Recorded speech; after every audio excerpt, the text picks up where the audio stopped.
Today, we're going to show you 12 poor people who created billion-dollar brands. Here you'll see how these entrepreneurs were born in the middle of nowhere and faced the harshness of poverty before their vision and hard work propelled them to create some of the most successful companies of all time. Let's watch it. It's fascinating.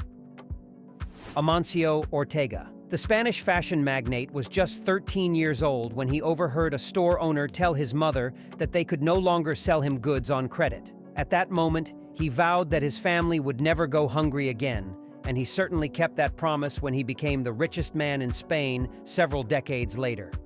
At 14, he dropped out of school and found a job as an assistant in a clothing store.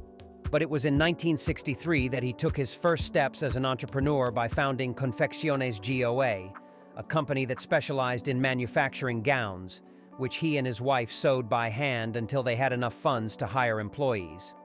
His business quickly grew with exports across Europe, and in 1975, he hit a turning point. He opened the first Zara store in La Coruña. The expansion of his store chain led to locations throughout Spain, and in 1988, he made his international debut with his first store in Portugal. Around the same time, he founded Inditex, which serves as the parent company for brands including Pull & Bear, Uterqüe, Bershka, Massimo Dutti, and of course, the crown jewel, Zara. Since then, the global expansion of Amancio Ortega's companies has resulted in 7,200 stores in over 100 countries, generating revenues of 35.9 billion euros, making it one of the largest companies in Spain. Although he stepped down as chairman of Inditex in 2011, he remains one of its largest shareholders and has a personal fortune of $129 billion. The entrepreneur hasn't forgotten his humble beginnings. In 2001, he established the Amancio Ortega Foundation, which promotes various activities in cultural areas, education, and scientific research, including donating 60 million euros worth of medical equipment during the COVID-19 pandemic. In short, that 13-year-old boy who vowed his family would never go hungry again found the path to success through hard work and ensured that his descendants would lack for nothing for generations to come. Steve Jobs. Today he is remembered as one of the brightest minds in modern history, but this entrepreneur's beginnings were far from easy. Abandoned by his biological parents, he was adopted by Paul and Clara Jobs, and the family settled in Mountain View, California. Young Steve never enjoyed formal education and was actually suspended several times for misbehavior. However, growing up in Silicon Valley as the tech industry began to flourish put him in contact with engineers and computer enthusiasts. His college experience was short-lived, as he only attended one semester at Reed College before dropping out because his parents couldn't afford the tuition. Back at his family home in 1974, he found work at video game developer Atari, where he met Steve Wozniak, the partner with whom he would change the world by creating the first Apple I computer. With no capital and no access to bank credit, Steve sold his Volkswagen bus for $1,500 to finance the company. His situation was so precarious in the early days that Apple's first factory was the garage of his parents' house. After countless attempts to find investors, the Apple II began selling in large quantities, and soon the personal computer market was booming. By 23, he had made his first $1 million. Just a year later, he had $10 million. And by 25, he had surpassed the $100 million mark. Not everything was smooth sailing, as Steve was fired from the company he founded in 1985. But this wouldn't be the end of his story. In 1997, he returned to revitalize Apple when the company was on the verge of bankruptcy, unleashing a new wave of innovation that resulted in the iPod, MacBook, iPhone, and iPad, 4 products that revolutionized technology and global culture. Steve Jobs passed away in 2011 with a fortune of $10.2 billion, while Apple had a market value of $350 billion. Today, his company is the largest in the world by market capitalization, valued at $3.5 trillion. Not too shabby for someone who dropped out of college and started a business in a garage with just a few dollars in capital. Ray Kroc. He is the man whom many experts call the founding father of fast food, thanks to his work that forever transformed the restaurant industry. Ray was born in 1902, and from a young age, he was immersed in the world of sales, particularly selling paper cups and milkshake machines. which took him around cafes and restaurants across the United States.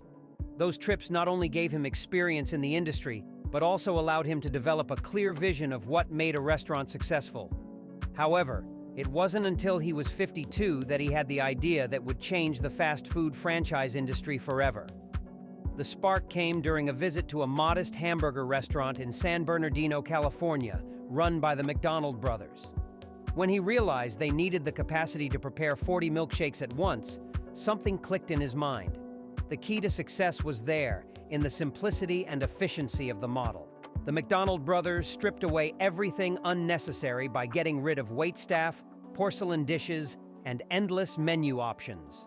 Instead, they focused on a limited menu of burgers and fries, served on paper plates with disposable utensils. This not only made the food cheaper, but also allowed for unprecedented speed. Moreover, the cleanliness of the place, the efficiency of the staff, and the huge line of customers showed Ray Kroc that there was a winning formula. Determined to take this model to the next level, he made a deal with the McDonald brothers to franchise their restaurant across the country. The first McDonald's franchise under Kroc opened in 1955 in Illinois, but not without establishing strict procedures to ensure uniformity and quality at every location. He also applied assembly line concepts in the style of Henry Ford to standardize every aspect of operations. Unfortunately, differences with the McDonald brothers led Ray Kroc to buy the entire business from them in 1961 for $2.7 million, including the name and the famous Golden Arches logo. From there, the expansion was unstoppable. As 40 years later, the company had over 18,000 franchises worldwide. At the same time, it's noteworthy that under this visionary's leadership, the company earned $1 billion in just 22 years and became the model to emulate for other restaurant chains. Today, McDonald's remains a giant in fast food with 36,000 restaurants in over 100 countries, all thanks to Ray Kroc's vision, which leveraged the potential of simple, low-cost meals accessible to everyone. Jan Koum. Born in Ukraine during the Soviet era, this entrepreneur had little to no opportunity to reach his true potential. After the fall of communism in Europe, Jan and his mother emigrated to Mountain View, California. But the American dream was still far away, as they were forced to rely on social assistance in the form of food stamps and public housing to make ends meet.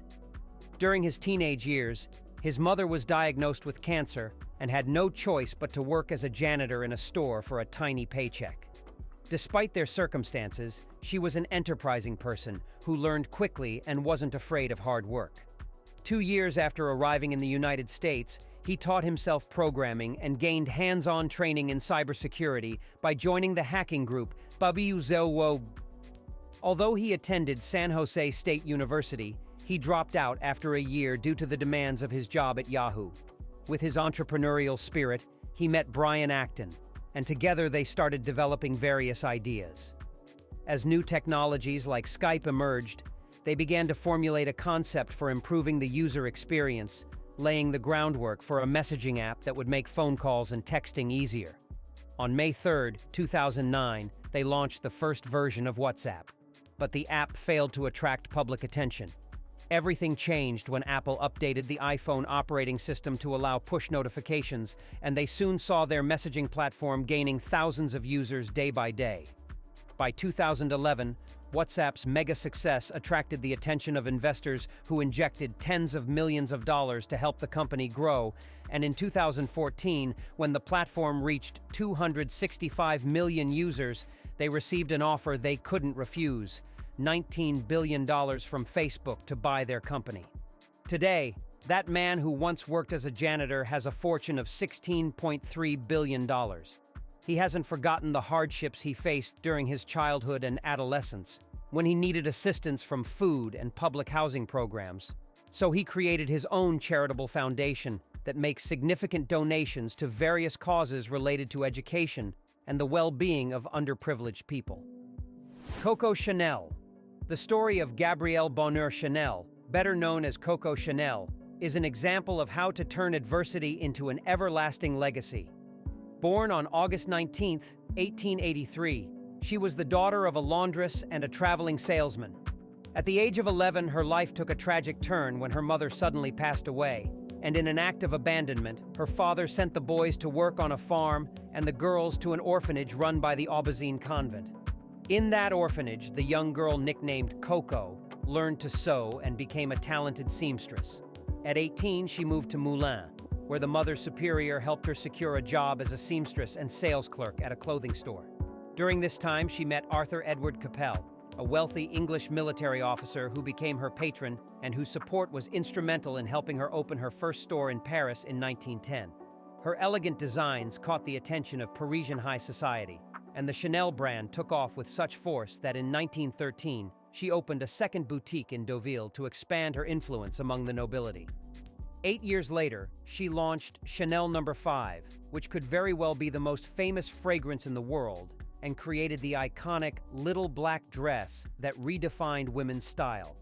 By the late 1920s, she was a successful entrepreneur owning 5 stores in the most exclusive areas of Paris, but her expansion didn't stop there.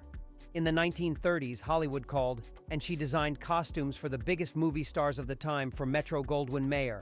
With the onset of World War II, her business was on the verge of collapse. After all, amidst the austerity and chaos, no one could afford her expensive designs. However, Coco Chanel didn't know the meaning of failure, so in 1954, at the age of 71, she relaunched her brand with new designs that enchanted a new generation of powerful women like Jackie Kennedy, Grace Kelly, and Elizabeth Taylor. At her death in 1971, she had a fortune of $100 million, leaving a legacy of creativity that transformed modern fashion and made Chanel the quintessential French brand, now valued at $60 billion. Louis Vuitton. Almost 200 years ago, luxury had a different face. Back then, Louis Vuitton was a 14-year-old boy who decided to change his destiny when he left behind his family farm in Jura, eastern France, and embarked on an incredible journey. He walked for nearly 2 years to reach Paris, armed with nothing but his determination to succeed. During his long journey, he took any job he could find to survive. But it was in the capital where he found his true opportunity when he got a job with Romain Maréchal, a box and packaging manufacturer. Louis impressed his boss with his diligence and perseverance, 2 qualities that quickly made him one of the best craftsmen in the workshop. His skills were so valued that it wasn't long before he was appointed the personal packer and box maker for Empress Eugénie, the wife of Emperor Napoleon III of France. In 1854, he opened his own shop in the capital and presented himself to the world as a specialist in luggage and packing, capable of protecting the most fragile objects. At the same time, he was a visionary whose designs coincided with the rise of international travel, and soon his luggage became an indispensable symbol for those exploring the world of the 19th century. By the time of his death in 1892, he had transformed his business into a titan of the fashion industry, and thus the brand that began with a young dreamer became synonymous with elegance and luxury, whose bags and trunks paved the way for a diverse range of products, including eyewear, clothing, and jewelry. Today, Louis Vuitton is a brand valued at $23.4 billion, with boutiques around the globe, serving as a living testament that anyone, even from humble beginnings, can create great things.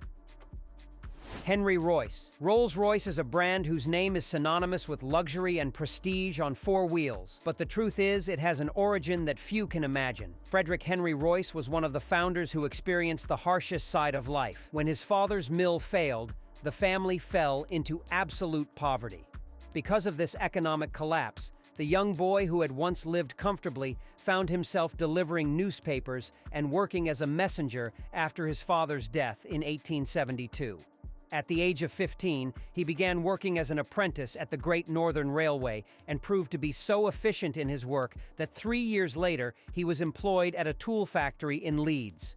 He then trained as an engineer and was part of the first public lighting system in Liverpool. Over time, he moved to Manchester and founded his own company, F.H. Royce, focused on manufacturing electrical devices. In 1904, he designed 3 experimental cars of exceptional quality, which caught the attention of vehicle dealer Charles Rolls. 2 years later, the merger of their talents gave birth to the legendary Rolls-Royce. However, tragedy struck. In 1910, the young company lost Charles Rolls in an airplane accident. Despite the loss, Royce persevered, determined to create the world's most luxurious cars. Rolls-Royce vehicles quickly drew attention from clients, especially royalty and heads of state who saw them as the best cars money could buy. So great was their success that in just 10 years, they produced nearly 3,000 units, with a 3-year waiting list for those wishing to own one. In 1930, Frederick Henry Royce was knighted and received the Order of the British Empire for his invaluable contributions to engineering. Though his life ended 90 years ago, his legacy lives on in cars like the Rolls-Royce Phantom, exemplifying the ultimate luxury on 4 wheels. Hans Wilsdorf. Rolex is the brand that defines sophistication and excellence in watchmaking, but its story began in a very different way. Hans Wilsdorf was born on March 22, 1881, in Kulmbach, Germany. By the age of 12, he was already an orphan, facing the despair of growing up without his parents. Fortunately, his uncles helped him get an education, and he later moved to Switzerland, where he found work with a pearl merchant. In 1903, he relocated to London, hoping to start his own business, but suffered a devastating blow. His savings were stolen, and he had to start from scratch once again. Despite this setback, during his time in Switzerland, he learned to make watches and had a clear dream: to create a wristwatch. However, he lacked the necessary capital to turn this dream into reality. That's when Aldred Davis entered the picture, a businessman who saw Hans's potential and decided to invest in his vision. Thus began the first collaboration of Wilsdorf and Davis, launching pocket watches that quickly gained recognition in the United Kingdom. But Hans wanted more, so in 1908, he coined the name Rolex, convinced it was a word that was easy to pronounce, memorable, and fitting to symbolize his brand. The factory was moved to Switzerland, and just 2 years later, he unveiled his true innovation, the world's first wristwatch. This groundbreaking creation was adopted by soldiers in World War I, who found it much more practical to wear a wristwatch than to use a pocket watch on the battlefield.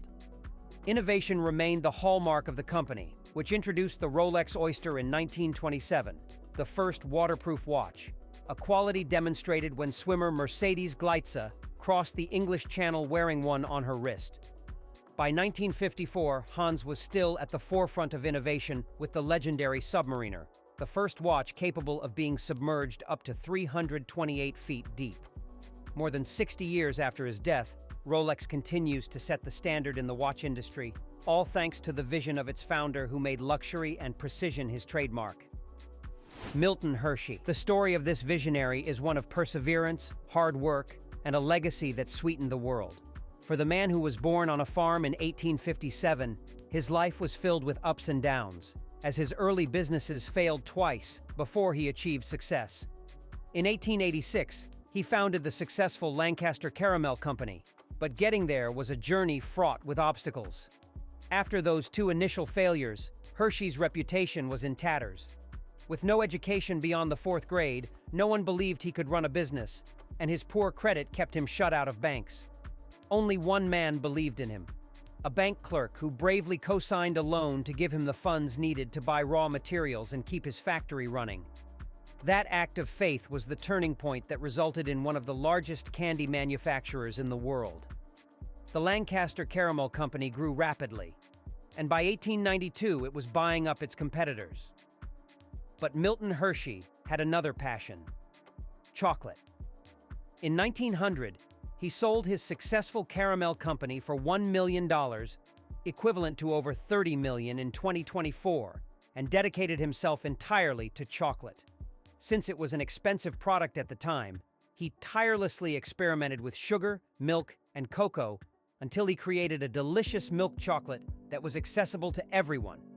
In 1903, he built a new factory in a small Pennsylvania town that would ultimately bear his name, Hershey. But this businessman didn't just want to create a company, he actually envisioned building a community. In contrast to other entrepreneurs of his time, he ensured that the plant was surrounded by homes, schools, parks, and transportation for workers and their families, providing a dignified quality of life for all. When Milton and his wife Catherine discovered they could not have children, instead of succumbing to the pain, they founded a school for orphaned children and dedicated their fortune to charity. Ultimately, Milton Hershey left his mark in the candy industry as the man who made chocolate affordable for all. And more importantly, his commitment to the well-being of his community lives on today through a foundation that bears his name, which makes donations to support education and health. Herman Lay. At the tender age of 11, he showed the first signs of his entrepreneurial career when he set up a small Pepsi stand in front of his parents' home in Greenville, South Carolina. His business savvy drove him to sell the drink for 5 cents a bottle, half the price charged at the baseball stadium across the street. So his early customers were thirsty fans looking for a low-cost beverage. What no one imagined back then was that 45 years later, that same boy would be selling Pepsi worldwide, not from a yard, but as president of the giant company PepsiCo. At 24, with only a few dollars saved and a great ambition, he landed a job during the Great Depression. Jobs were scarce, and he was fortunate to become a salesman for Gardner potato chips at the Barrett Potato Chip Company. With no fixed salary, his only income came from the commission on each bag sold. But he didn't get discouraged. Instead, in his old Ford Model A, he traversed the streets, offering chips to roadside stands, gas stations, and supermarkets. He even parked by the road and sold snacks from the back of his vehicle. By the end of 1932, his territory had expanded, and his earnings were growing each month. By the following year, he had a second salesperson working for him. And by 1936, he was running a warehouse with 25 employees. It was then that Barrett Potato Chip Company offered to sell him their plants in Atlanta and Memphis for $60,000. It was an opportunity he couldn't pass up, and at that moment, H.W. Lay & Co. was born, a company that would later become famous for its Lay's potato chips. Expansion was rapid, and within a few years, he opened factories in Mississippi, Kentucky, and North Carolina, and also acquired 2 snack companies to diversify his product range. In 1961, he took a monumental step by merging his company with the Frito Company, creating the Frito-Lay Company. But his ambition didn't stop there. Many territories were still waiting to be conquered. In 1965, another merger changed the course of history. Frito-Lay joined forces with Pepsi-Cola to form PepsiCo, and thanks to this strategy, it gained access to a vast distribution network across more than 100 countries. Thus, the boy who started selling Pepsis in front of his house became the leader of a global beverage and snack company, whose name today is synonymous with success and generates over $91 billion in annual revenue. Soichiro Honda. The story of the Japanese entrepreneur is that of an unwavering dreamer who defied destiny. The future motorcycle and car manufacturer was born in 1906 in a humble mountain village near Mount Fuji in Shizuoka Prefecture. His early path seemed to lead him toward a life as a blacksmith, just like his father. But young Soichiro didn't want to hammer metal for the rest of his life. He wanted to build machines that would change the world. At 15, he left home to move to Tokyo, where he landed a job as an apprentice in a car repair shop. The engines and the smell of oil captivated him, and his skill at repairing and improving vehicles grew rapidly. 7 years later, he returned to his hometown and started his own workshop before launching into the piston ring business, a type of essential component for engines. The company was thriving until World War II changed everything. The factory was bombed twice, and his dreams were reduced to ashes. But Soichiro Honda refused to be defeated. After the war, as Japan tried to rebuild, he reinvented himself as well. In 1946, he began manufacturing motorcycles, and the Honda Motor Company was born. His spirit of innovation didn't stop there. At the age of 57, he made the leap into automobiles, presenting the Honda T360, his first four-wheeled vehicle, in 1963. The Japanese entrepreneur's ambition was limitless. During the 1960s, he poured much of his efforts and capital into his other great passion, racing. As soon as his motorcycles hit the racetracks, they won championship after championship, and in 1965, his Formula One team clinched victory at the Mexican Grand Prix with the Honda RA272, proving that Japanese ingenuity could triumph over automotive giants like Ferrari and Alfa Romeo. Soichiro Honda passed away in 1991, but his legacy lives on. His engines have won 6 Formula One championships alongside the Williams, McLaren, and Red Bull teams.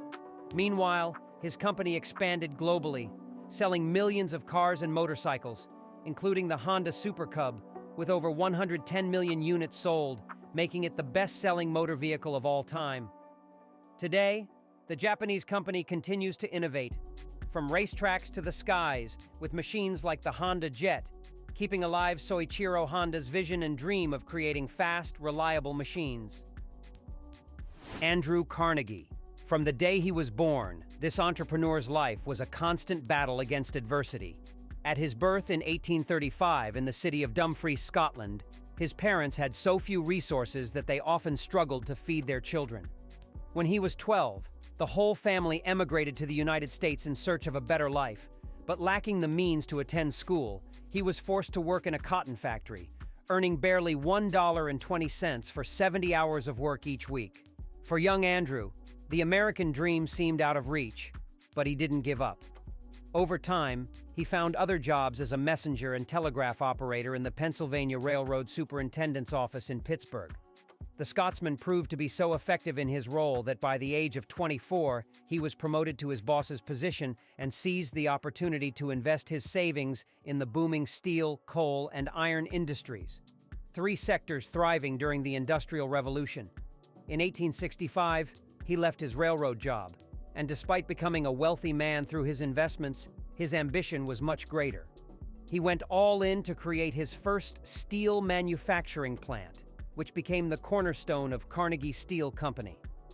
The company grew rapidly due to a combination of investments in cutting-edge technology and impeccable organization, as well as acquiring neighboring factories to consolidate one of the largest industrial empires of the 19th century.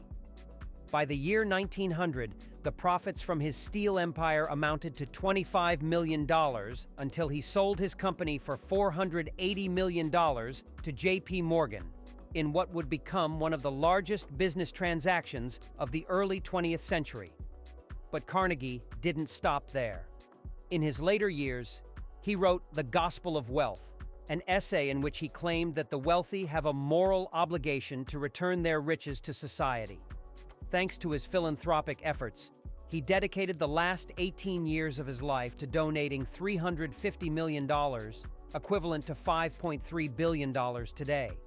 With this fortune, he founded 2,500 public libraries and hundreds of schools, built the Peace Palace in The Hague, and established Carnegie Mellon University, considered one of the best in the world. Thus, Andrew Carnegie went from being an immigrant boy working in a cotton factory to a steel giant and philanthropist, whose impact is still felt more than 100 years after his death. Now tell me, which of these stories do you find the most inspiring? Leave your opinion in the comments. Here are 2 options that you'll surely love.